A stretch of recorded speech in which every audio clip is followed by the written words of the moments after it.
Thank you, Dr. Johnson. It's a pleasure to be here today, and thank you so much for making the weather palatable for my thin Arizona skin. I appreciate it.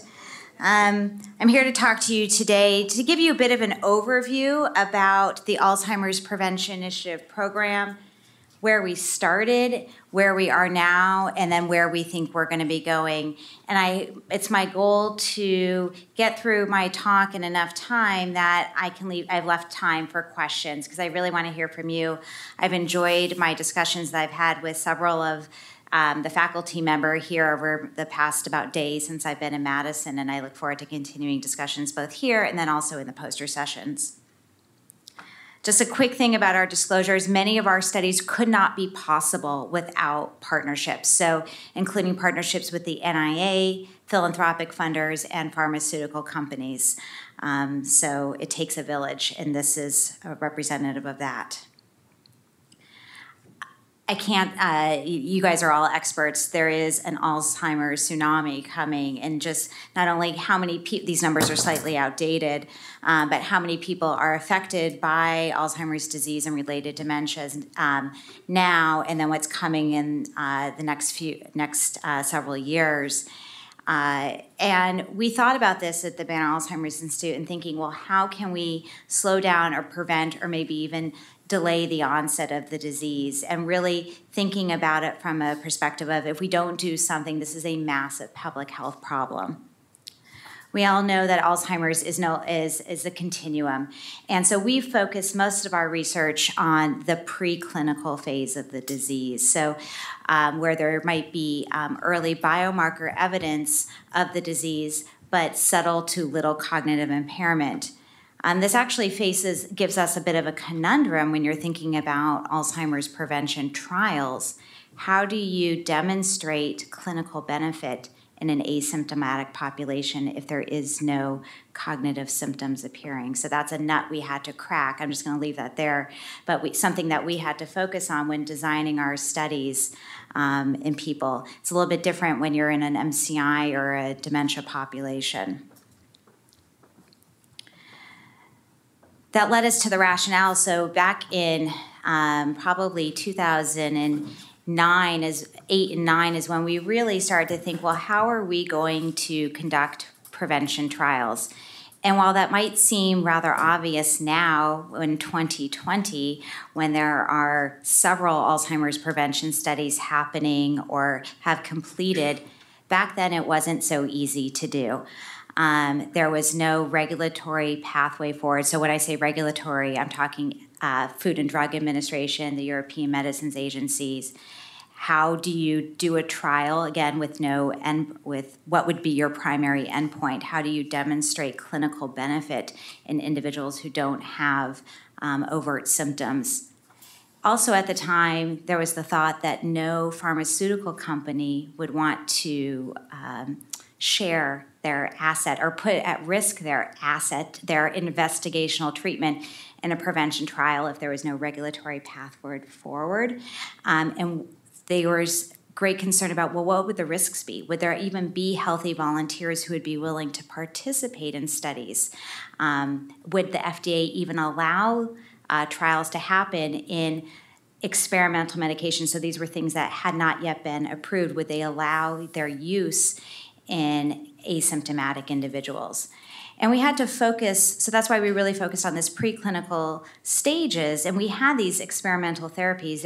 It was the early days of anti-amyloid therapies, so immunotherapies that were removing amyloid from the brain. They were still early days, phase 1, phase 2 trials that had not yet shown clinical benefit, but hypothetically, we thought, well, that could be a good mechanism to test in people who don't yet have symptoms. As I mentioned earlier, we really did need to think about how to measure cognitive benefits. So we spent quite a bit of time, and I'll get into this in a little bit, about developing endpoints that we could use as primary endpoints in these prevention trials to say that are sensitive enough to measure subtle cognitive decline in people who are at risk for developing the disease. And really our goal was that, thinking that the earlier we intervene, perhaps the better chance of delaying or preventing the onset or to slow the progression of the disease, at least with these anti-amyloid therapies. It's not that we're ever giving up on our affected patients and families, but these anti-amyloid treatments may have their most profound effect if administered earlier. So we convened a group of academic advisors and thought leaders starting in 2009 and brought them to Arizona, because who could say no when it's the dead of winter everywhere else and you're in sunny Arizona? And we locked them up in a beautiful hotel and said, here are our ideas. Can we do prevention therapies in at-risk populations? And they said all the reasons why we can't do it and that it won't happen, and we didn't give up. So then a few months later, we brought in pharmaceutical company representatives and representatives from different thought leader stakeholder groups, and we said the same thing and pitched them our ideas, and they said, nope, it will never happen. You can never do prevention therapies. And then we had a former FDA health official there, and he laid out the case of how we can do prevention trials and all the steps that we would need to take. It's kind of a sociological experiment, if you will. You had somebody then saying, here's exactly what you can do. And the industry partners started to say, okay, maybe there is a path forward. And so then about a year later, we met again and included the FDA and EMA in our meetings. And they clearly said, here's a path forward. Here's how you can do prevention trials in asymptomatic individuals.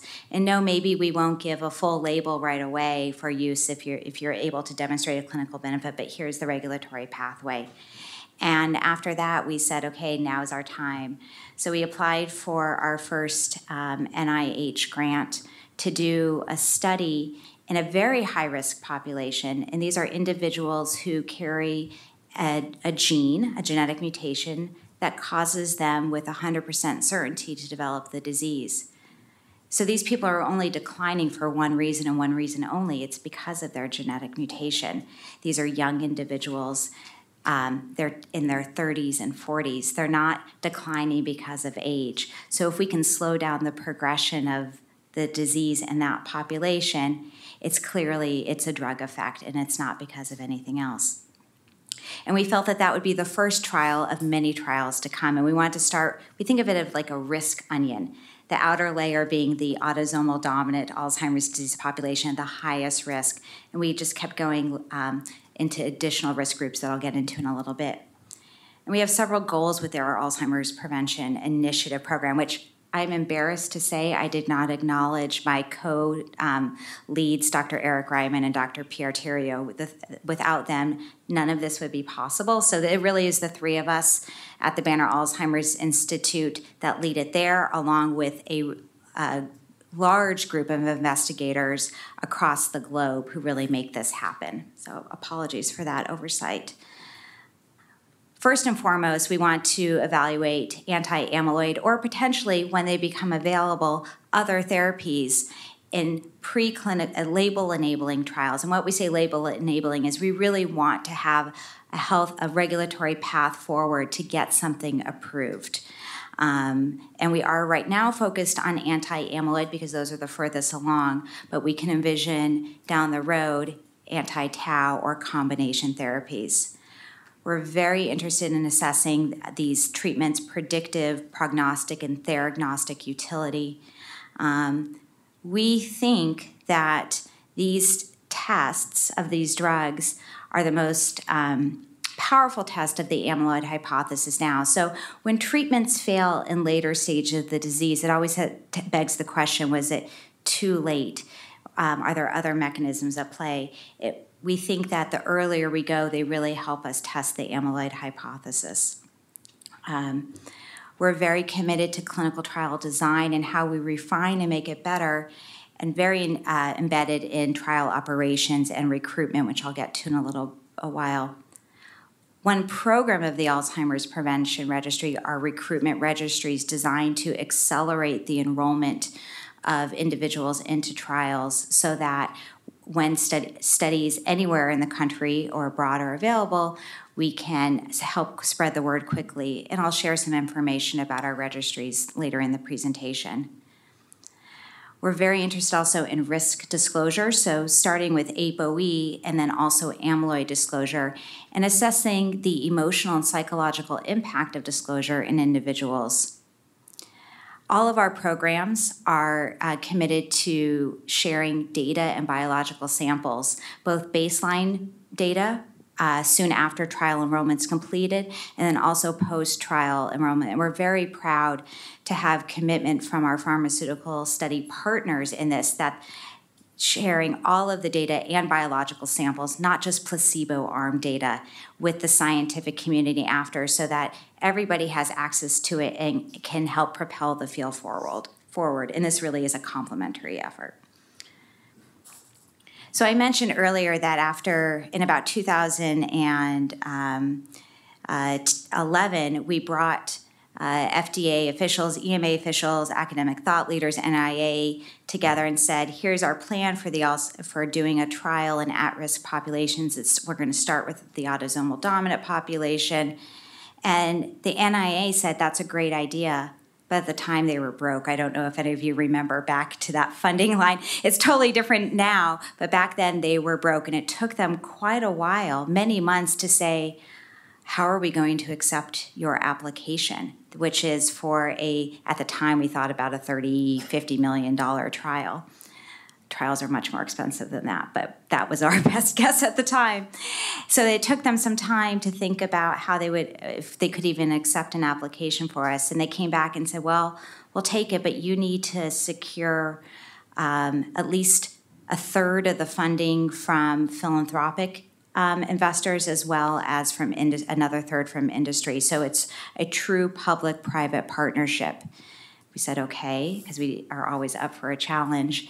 And we submitted a grant to the NIH with a sort of placeholder drug at the time. We were saying that at the time, this is our best thinking about what treatment. We wanted an anti-amyloid treatment, but drug development evolves rather rapidly. And the grant submission cycle and review cycle is a rather lengthy process. So we said, here's our idea. Here's an exemplar of our thinking of how we would manage risk-benefit ratio. Here's how we would test it. But if awarded, we would undertake an effort to identify and secure the best treatment possible available at that time. We received what we call the API AD80, or it's very creative, the Autosomal Dominant Alzheimer's Disease Trial, back in May of 2012. And right before that was awarded, we secured our agreement with Genentech for an anti-amyloid therapy called crenezumab. And crenezumab is thought to remove existing amyloid from the brain. And this was a trial that we spent a lot of time talking with our partners about trying to find the treatment that offered the best risk-benefit ratio to our population, who I'm going to get back to in a minute. When this grant was announced, Dr. Francis Collins called it the cornerstone of the national plan to address Alzheimer's disease. So there was a lot of attention upon us. Later that year, Scientific American named it one of the top 10 world-changing ideas. Again, thinking about how you take an anti-amyloid therapy, administer it in people who are cognitively unimpaired, but many of whom have a genetic mutation that causes them with certainty to develop the disease. And this genetic mutation results in an overproduction of amyloid. So it was really a very nice scientific test. But when we were thinking about developing this trial and this grant application, there were so many unknowns. How to design this study? Do we involve one single mutation, or could we open it up and have family members coming with several different types of mutations on the presenilin 1, presenilin 2, or APP mutation? More importantly, when does amyloid even start to begin in some of these individuals? Again, it's hard to imagine, but back in these days, we didn't even necessarily know when amyloid started to accumulate in people's brain, let alone the trajectory and things that we're now studying. How to measure clinical decline, how to measure a cognitive effect, a benefit, or a slowing of cognitive or a benefit in people who don't have overt symptoms. And thinking about how do we respect their community standards for not wanting to know whether they carry the genetic mutation or not. This was very important to us. We also wanted to involve our prospective study partners in the drug selection process, getting their input on what risk benefits they would tolerate since they were going to be the study participants, giving of their time for a 5-year trial. And of course, how to recruit and retain. But where in the world do you find participants for such a study? And that brought us to Colombia, South America, and in particular the state of Antioquia, where the city of Medellin is located. And we were fortunate enough to be connected with a researcher in Colombia named Dr. Francisco Lopera, who has been working with these family members for years, gaining their trust and working with them to start to understand the disease. He and his team have gone out into the small towns, villages, studied church records, baptismal, marriage, death certificates, and started to piece together a very detailed family history that we now know includes up to about 30 distantly related families, all stemming from a common ancestor who came from Spain, and right now about 20% of the 5,000 living individuals that we've identified carry this genetic mutation. And this genetic mutation is called the E280A mutation on the presenilin-1 gene. For many years, individuals in this family thought maybe it was a curse. And it wasn't until Dr. Lopera really started to get into the villages with them and understand now genetics and was able to have some families agree to even donate their brains to research. That's Alzheimer's disease. They identified the gene and has been working with these families ever since. Early on in our travels to Colombia, the New York Times traveled with us there to get a better understanding of the families, and many of these pictures have appeared in publications. And I just wanted to share with you a little bit about the families themselves before I get into the trial design, because they are with us first and foremost before we even get into the science. They are a very Catholic group, and respect for life and persons is first and foremost. And you can imagine that these are large families, and a sibling might be an unaffected sibling might be caring for many of their affected siblings. So this is Gloria caring for her sister Maria, who first developed her symptoms at age 40. So remember, mild cognitive impairment onset in this population is around age 44, 45. And it's very predictable. They all have the presenilin-1 E280A mutation. So it's relatively very homogeneous. At the same time, Maria's older brother, Odaris, is in his 50s and has 80 symptoms. And the gentleman sitting in the chair in the striped shirt is Francisco Lopera. And the gentleman kind of above him is Ken Kosick, who's the one who kindly made the introduction to us at Banner Alzheimer's Institute, knowing that our goal was to do these prevention trials. And we shared similar values in how to conduct these trials and respect for the participants and families. And Carlos's wife is caring for him. And their daughter, Natalia, at this page 22, is starting to think about what her future is. And I will say Natalia has been a very brave participant. She flew to Phoenix a few years later to do some brain imaging scans, which I'll share in a bit. And of course, then they also have younger siblings. So multi-generational families living in the same household. Many siblings are affected, some are unaffected, and so this creates a dynamic of why genetic counseling and disclosure is very complicated in these close-knit families, because it's a family decision often of whether that family unit decides to everybody learn or not learn their genetic mutation status. As I mentioned earlier, when we were designing the study, we didn't know when amyloid even starts to accumulate in individuals' brains. This was in 2011, 2012, while Dr. Lopera had been studying these individuals with typical clinical neuropsych evaluations. At the time in Medellin, we didn't have amyloid PET capabilities. We do now. As part of our trial, we helped build a cyclotron there. But it was just as easy to fly these individuals to Phoenix, rather, to get their amyloid PET scan. So with funding from our foundation and other funders, we flew 50 individuals across the age spectrum, unaffected and affected individuals, and those who are affected along with their care partners. We flew them from Medellin to Phoenix to do some amyloid PET scans with PIB. And what I'm going to share with you next is this was a cross-sectional study, but it's pieced together by age to try to answer the question, when does amyloid accumulate? Does it start in their teens, early 20s? We're not sure.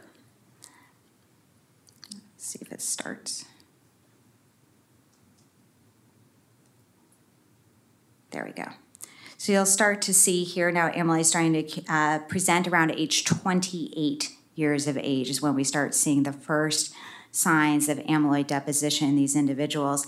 And that's really consistent then with what we're seeing in the sporadic late onset Alzheimer's disease. How early before signs and symptoms of the disease appearing does amyloid. So that gave us a really great time to think about when we would intervene. A few years later, we were able to start collecting tau PET in these individuals. And this work is courtesy of our colleague Jacques Quiros, who was a researcher with Dr. Lepere and her team and is now at Mass General in Boston. And she also sees that typical with what we see in sporadic late onset Alzheimer's disease or asymptomatic, that first amyloid appears and then tau appears about 6 years before the onset of MCI. And we're seeing the typical spatial pattern than what we see in sporadic Alzheimer's disease. So really, this population is very similar to what we see in sporadic late onset Alzheimer's disease, just the timeline has moved further out at a younger age. But there's been some question, well, maybe is autosomal dominant, does it present differently than what we see in the asymptomatic sporadic? So we've started to piece together how biomarker changes are appearing in this presenilin 1 kindred. And you can see just like with, I'm going to make this all come together at first, what you're seeing here is that just like in the sporadic case, we start seeing amyloid accumulation first and foremost with the first evidence that we're able to detect with the tracers available around age 28. We then start seeing changes in CSF tau, tau PET, and then later hippocampal volume, and finally cognitive changes via recall memory. And again, many of these are well before the average age of onset of the mean age of MCI at age 44. And more recently, we've been able to start looking at some plasma NFL measures. So what we're starting to see is that we're able, through plasma NFL measures, we can start to see differences between carriers and non-carriers at age 22. So there's a big window of time that we might be able to intervene before symptoms are appearing at age 40 for MCI onset at 44. So this is submitted work by our group, led by, this work has been, again, by Jacques Quiros, and it should be published soon. So how do we design this trial? Well, with thinking about the respect for persons of their desire to not want to have to learn whether they carry a genetic mutation or not, we developed a trial that randomized mutation carriers to either active treatment or placebo, 100 carriers to treatment, 100 carriers to placebo. We also had kindred non-carriers who came in for screening, and we assigned them to the placebo arm. So we have a nested cohort study included in a clinical trial. Now, This wasn't perfect because we had to have a gated recruitment enrollment program where there was an existing registry of individuals that Dr. Lopera and his team have been following, and there was a group of unblinded individuals who would call a ratio of carriers to non-carriers in for screening, see if they qualify. Because you can imagine if they just opened it up for enrollment to everybody, that non-carrier arm would fill up too quickly, and that in of itself would start giving disclosure. So this trial, which is studying crenezumab, is still ongoing. We enrolled our first participant at the end of 2013. So in 2022, we'll have some results. It's a long time coming, but the good news is the trial is going very well. These participants are inspiring. They come into the study sites. Crenezumab for most of the study had been given via subcutaneous injection, which meant they had to come into the study sites every 2 weeks for their injections. Many of whom had to, and we have satellite sites, but many of these individuals still had to travel great distances every 2 weeks to get their study drug. And to me, that's just it's inspiring, since so many of us tend to think about all the things we have to do in our life, but they are so motivated to try to end this disease. Very few people have dropped out of the study. The main reasons for dropout have been pregnancy. So participants are required to use double contraception in the study, men and women. But there are still some pregnancies. So the other reason for dropout are work, because these are individuals who, they're farmers. Their bosses don't always allow them to take this time. We have moved to offering these individuals an IV infusion option of crenezumab. When we designed the trial, they didn't want IV infusion. They didn't want to seem like their condition was medical. They liked the idea of an injection, in and out, and they were done. But because the data from the crenezumab phase 2 and phase 3 program showed that the higher the dose, the better the benefit, we needed to offer IV infusion to be able to offer such a high dose. That's not possible in the subcutaneous injection. We completed enrollment, and so this is some baseline data from the publication that was just accepted actually today. So you can see that the groups are relatively well balanced, although the mutation carriers are younger than the non-carriers, and significantly. And this is really due to some of the inclusion-exclusion criteria, some of the comorbidities that the mutation carriers start to have as they became symptomatic. So that's one of the biggest difference there. And then these are their baseline cognitive differences to be expected. Interesting to note here that this is the baseline amyloid PET, and about a third of the individuals, of the mutation carriers, aren't yet amyloid positive. So this really helps give us, while not powered per se to test whether the best time in intervention, we'll at least be able to look at this post hoc. Just a quick update. I'm going to move through this rather quickly in the interest of time. Some of you may have seen a publication that came out towards the end of last year about a woman in Colombia who happened to carry this presenilin 1 mutation, and in her 70s, still had not yet developed symptoms. And this really perplexed the researchers, especially because her amyloid PET scan showed significant amyloid deposition. And what we found is that this woman is actually homozygous for a rare variant of the ApoE gene, the ApoE3 Christchurch mutation. And so I think this gives us an example of a possible pathway forward for future prevention therapies if we can mimic through pharmaceutical or pharmacological interventions what this Christchurch mutation is doing. So again, very rare, and here is her scans. You can see on the top her amyloid PET scans compared to a presenilin 1 mutation carrier with MCI, the typical age of onset. You can see the amount of amyloid she has. Her tau PET, though, she doesn't have tau really much at all. So brain full of amyloid, very little tau, and very little change on FDG. So clearly this Christchurch mutation is protective. So in summary, for the Columbia trial, it's going well. We ended up not meeting our full enrollment goal of 300. We fell short of that, but due to low attrition and a common closed design that we moved to, we should have similar power.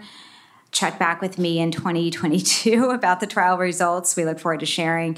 And we really want, so we have all of the baseline data and we want to share it with you. So we're working on a process to allow investigators access to the baseline trial design. So please think about that as a data set for your research. Switching gears to the next layer of the Alzheimer's disease onion, if you will, is ApoE. And we all have ApoE, with ApoE4 being the high risk factor, especially if you have 2 copies of the ApoE4.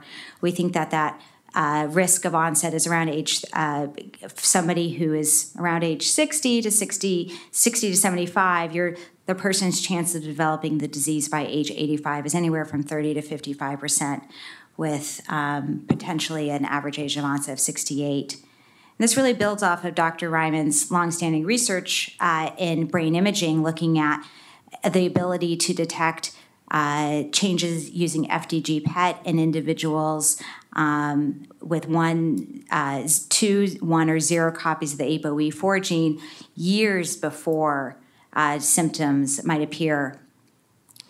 And of course, also using amyloid PET, we can see changes based on ApoE allelic dose moving forward. And we also are starting to collect tau PET in these individuals. And conversely, although ApoE4 conveys high risk, ApoE22 homozygotes might convey exceptionally low risk. And so this was a paper that came out of our group not too long ago.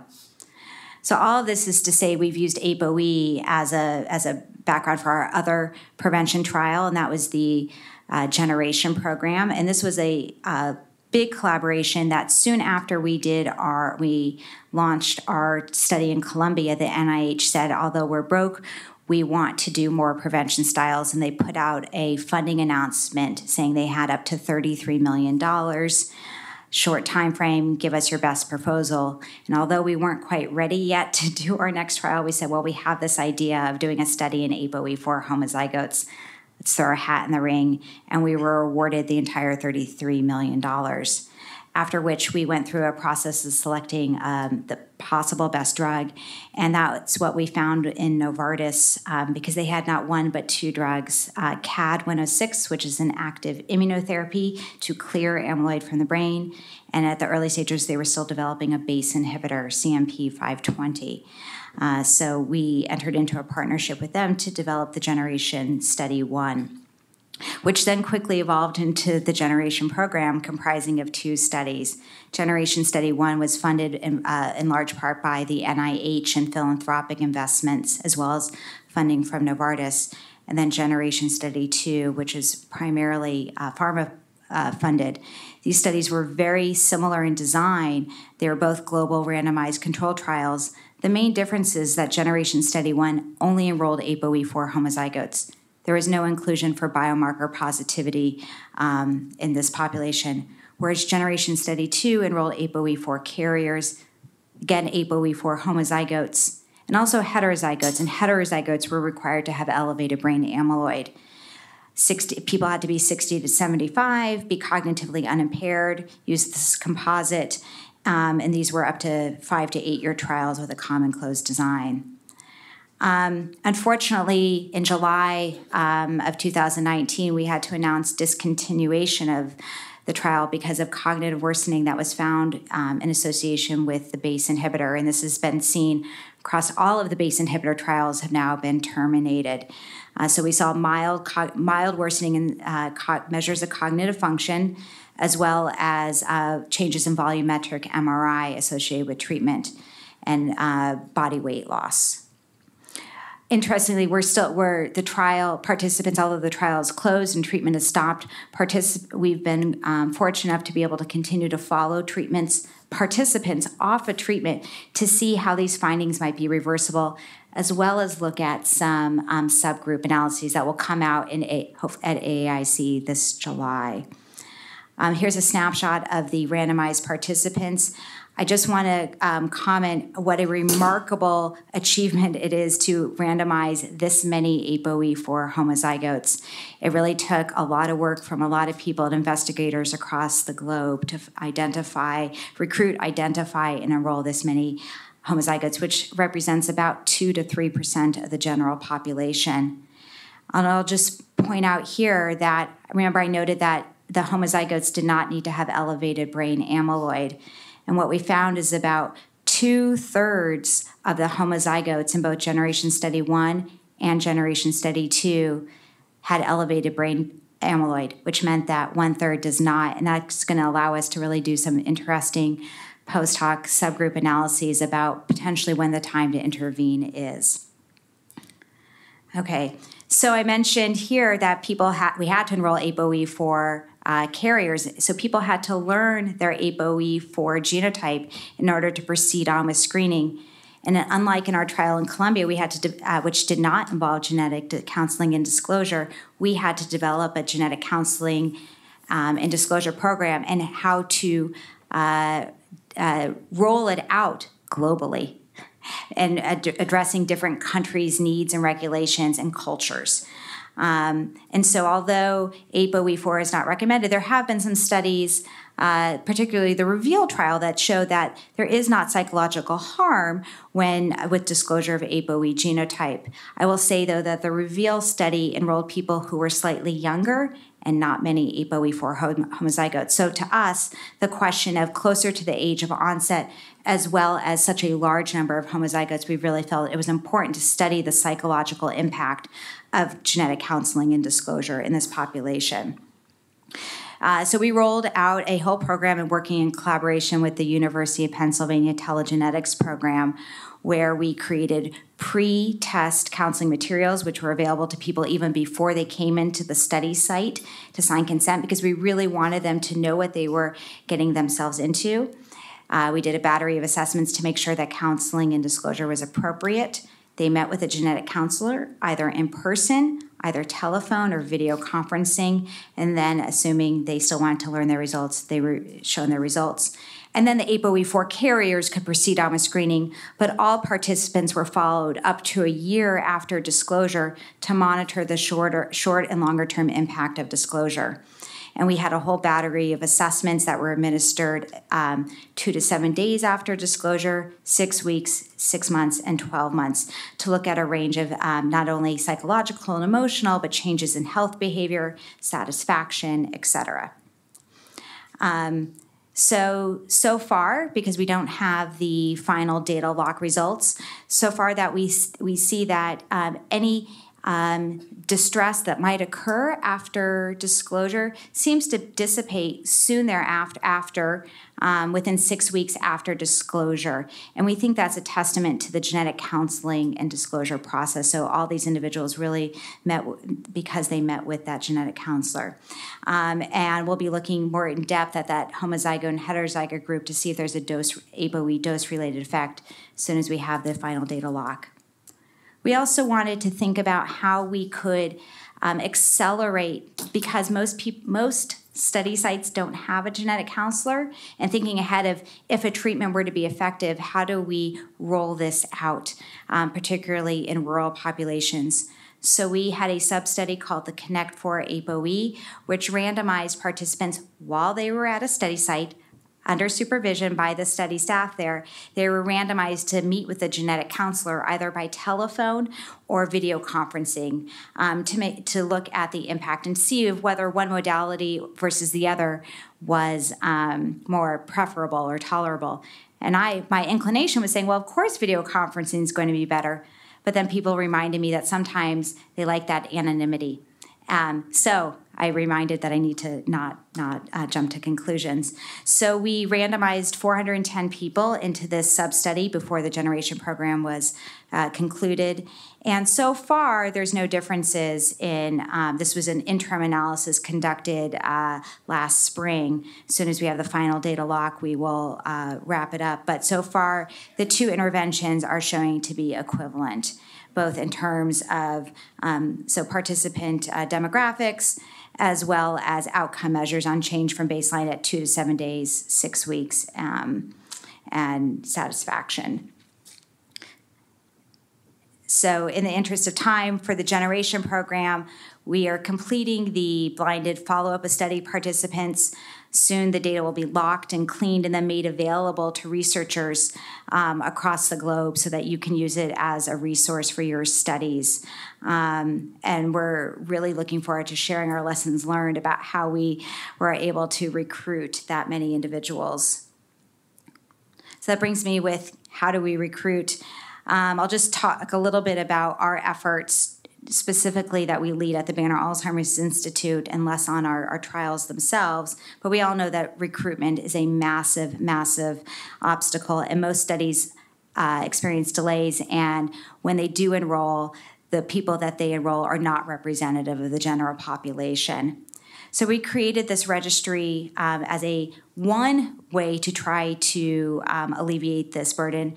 It's a website, endallsnow.org, and we launched it in May of 2012 as a way to try to connect people in the general public with research opportunities that were taking place in their communities. And again, because it's a website, it is available nationally. It's open to any age 18 and older, and people provide very minimal information at sign up and then are notified by email when there are study opportunities taking place in their community, including right here in Madison. So if you have studies you want help recruiting for, please let me know. Unfortunately, 75% of the people who have signed up to date are women, and most are non-Hispanic white. So we have an R01 right now that is looking at how to developing health messages to try to encourage the participation of men, African Americans, and Hispanic Latinos into a range of web-based registries, because these are becoming increasingly common tools to feed large prevention trials. And then a program of our registry called Gene Match allowed us to mail out cheek swab kits to individuals to use for ApoE genotyping. We did not disclose results, but we used those results in part to help match them to trials. Enrollment in GMATch is temporarily paused while we identify a new lab. But I want to point out we enrolled 90,000 people into GMATch to give us their ApoE swabs without disclosure. And we ended up genotyping 62,000 individuals. And it was a remarkable, remarkable way to help with enrollment in the United States for the Generation program. So what's next for API? We have our Generation Study 1 and 2 that's closing down. We're really excited that we're working with the A4 team on a prevention trial that we hope to announce in the coming months, as well as thinking about other trials, perhaps in, let's say, amyloid negative ApoE4 homozygotes as a possible intervention role. We're very excited about continuing to expand our recruitment and enrollment programs, as well as understanding risk assessments, including developing self-directed risk disclosure programs and comparing that to provider-mediated. And we're very keen on collaboration. So I know I went through a lot of information here. I look forward to answering your questions and talking to you here and then also at the break. This wouldn't be possible without a tremendous team back in Phoenix. This is just a small sampling of those individuals as well as our funders, so thank you.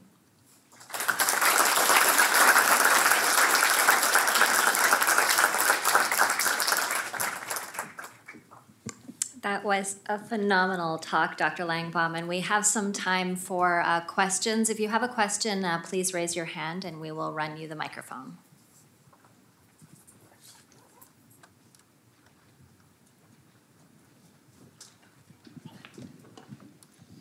Hi, thanks for the good talk. So I guess my question is something that you didn't present on, which is the recent Diane results. So I'm wondering if you have any thoughts thoughts on why they had negative findings, or how that may affect your approach to what you're doing? Yeah, so the Diane study, for those of you who don't know, enrolled individuals who had a range of many different mutations on the people themselves didn't have many different mutations. They enrolled family member, kindred individuals with a range of different mutations on the preselin-1, preselin-2, and APP gene. They also had a spectrum of cognition, so from pre-symptomatic to some mild symptoms of the disease. They had a pretty small sample size, and they randomized people to either gantenerumab or solanezumab and used a pooled placebo, and also a historical data as to help with the placebo, to build out the placebo. So it was a very interesting design. They were very small n's. We have not yet seen the biomarker data. I've seen probably as much as you have in terms of the press release about that they failed to meet their cognitive endpoint, which is disappointing, but it may be a reflection of the trial design itself and the complexities that they had to overcome with the design of such small sample sizes. We ourselves felt like the 200 individuals, 100 randomized to treatment, 100 to placebo, was what we could get away with in a homogeneous, very well-characterized population. So I haven't seen their power analysis, and I don't want to. They are a great team. But I imagine it was a very challenging trial design to try to overcome.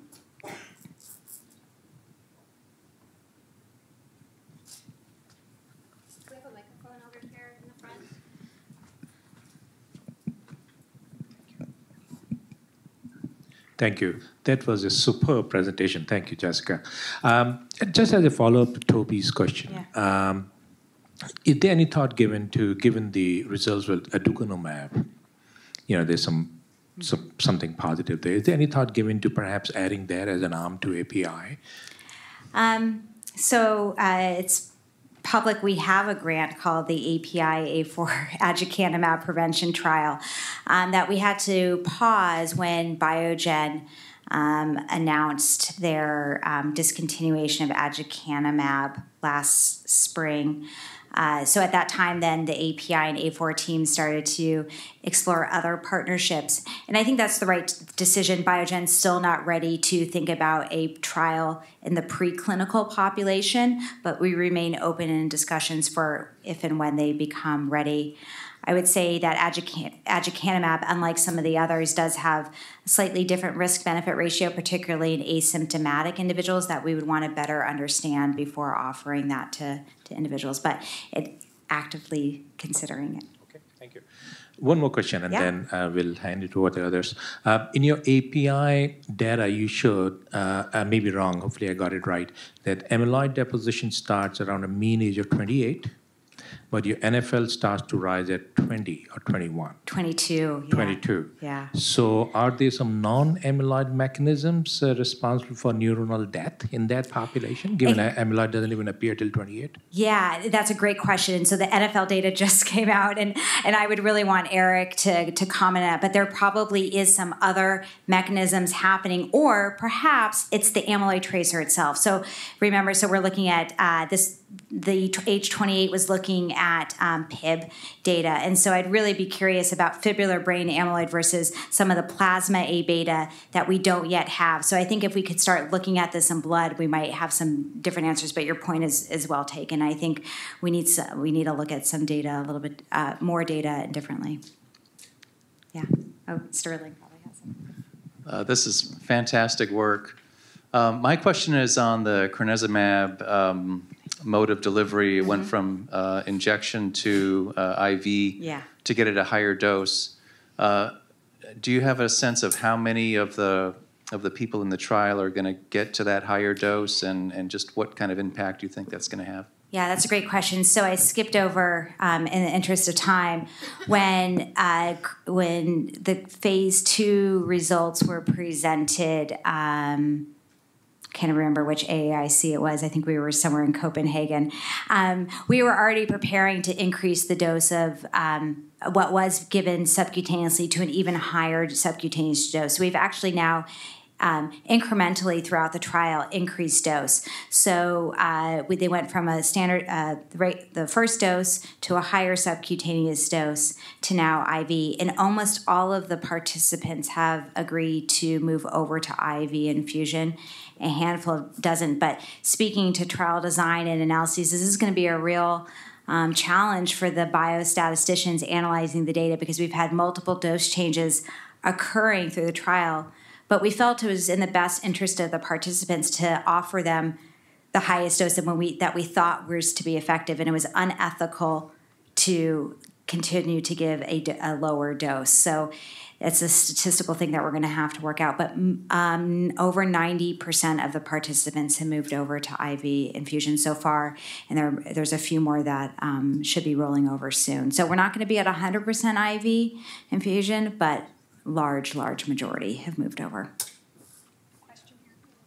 Hi, thanks for your the information. I'm curious about your research on recruitment of subjects. What incentives, particularly financial incentives, do you have research on what would be most effective? What if financial incentives are being offered by API? So it's a great question. So in our registries in GMATCH, we don't offer financial incentives. We are in the process of doing interviews and focus groups to even understand whether it is a financial incentive that would motivate people to join. So we all come in with this preconceived idea that people want financial incentives, and that's what would make them want to join a study. But we haven't collected. We're collecting data to really dig into that. Is that what they want? Do they want return of results? What is it that people want? What combination of things? And I'm involved in another grant that is actually studying different financial stipends to see and messaging what might be most appealing to prospective participants. In the trials themselves, there are stipends offered to participants, and those vary across study sites. So API itself does not dictate one stipend, because every IRB has its own requirements, and some say no stipends. And this really varies globally. I have to say that in some countries, almost nothing is provided, where in the U.S., more. And in Colombia, the stipends have made a difference. They're not meant to be coercive, but individuals are having to give up their workday. So we see it as something that we have to compensate for their lost days' wages in order to make sure that they can stay in the study. And we've worked with the ethics committee down there. I don't mean to be evasive in your question, but I think the answer is, frankly, I think they might stipends or compensation might have a role, but we want to collect some data before we start offering. A lot of people, altruism is very motivating, but that might vary also by culture and region. Thank you so much for your presentation. I want to change the topic just a little bit, because you offered some really interesting information and discussion about genetic disclosure. So I'm going to have a question on that. So in thinking about genetic disclosure, you're absolutely right in thinking about the immediate impact and the trail of the impact. But I wanted to ask you how you're monitoring for those rare catastrophic kind of emotional responses that could lead to a catastrophic event, and how long, just thinking about the study design on that would be very, very different, and how long one would have to monitor for potential self-harm events or things of that nature. That's a great question. So we were monitoring, I'll start with the length of monitoring. We were monitoring up to a year. And the participants were, we did formal evaluations at 2 to 7 days after, 6 weeks, 6 months, and then 12 months. But these were people that were enrolled in the study and had more frequent check-ins with the study staff throughout their participation in the trial. With those large numbers, we have not seen a catastrophic event. But I think this speaks to perhaps the selection bias in the population. These are individuals who came into a trial knowing that they needed to learn their ApoE genotype in order to participate. So I think they're knowledge seekers and comfortable with receiving that information. They received pre-test counseling, then genetic counseling and disclosure with a healthcare professional. I think the situation might be different in a unmonitored situation or somebody who is not prepared to receive the results. Perhaps they were doing direct to consumer and more interested in learning about their ancestry, said, sure, I have no reason to believe that I'm at risk for Alzheimer's disease. Click that button and see that they're perhaps at very high risk, and we're not prepared to receive that information. So we're really encouraging the direct-to-consumer market to think about how do you embed more robust, thoughtful pre- and post-test counseling into their modules, because frankly, everybody's at risk for developing Alzheimer's, even based on age. So it's good information for these individuals to be offering. We did monitor for suicidality throughout. Of course, suicidality questionnaires were administered before disclosure and every time after disclosure. And people who were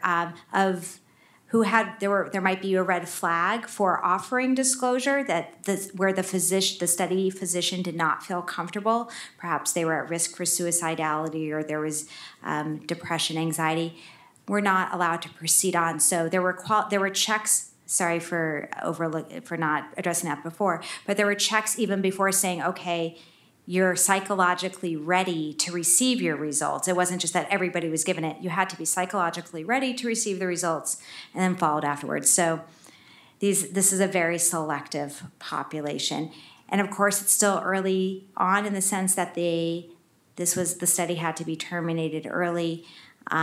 These people very few have gone on to develop symptoms of the disease. So this could change as more people who are now developing MCI or eventually full-blown dementia start to say what they want to do with their life. We also did many of these things with amyloid disclosure as well. So those materials are readily available for whomever would like to use them. All right, I want to thank Dr. Langbaum for just a wonderful presentation.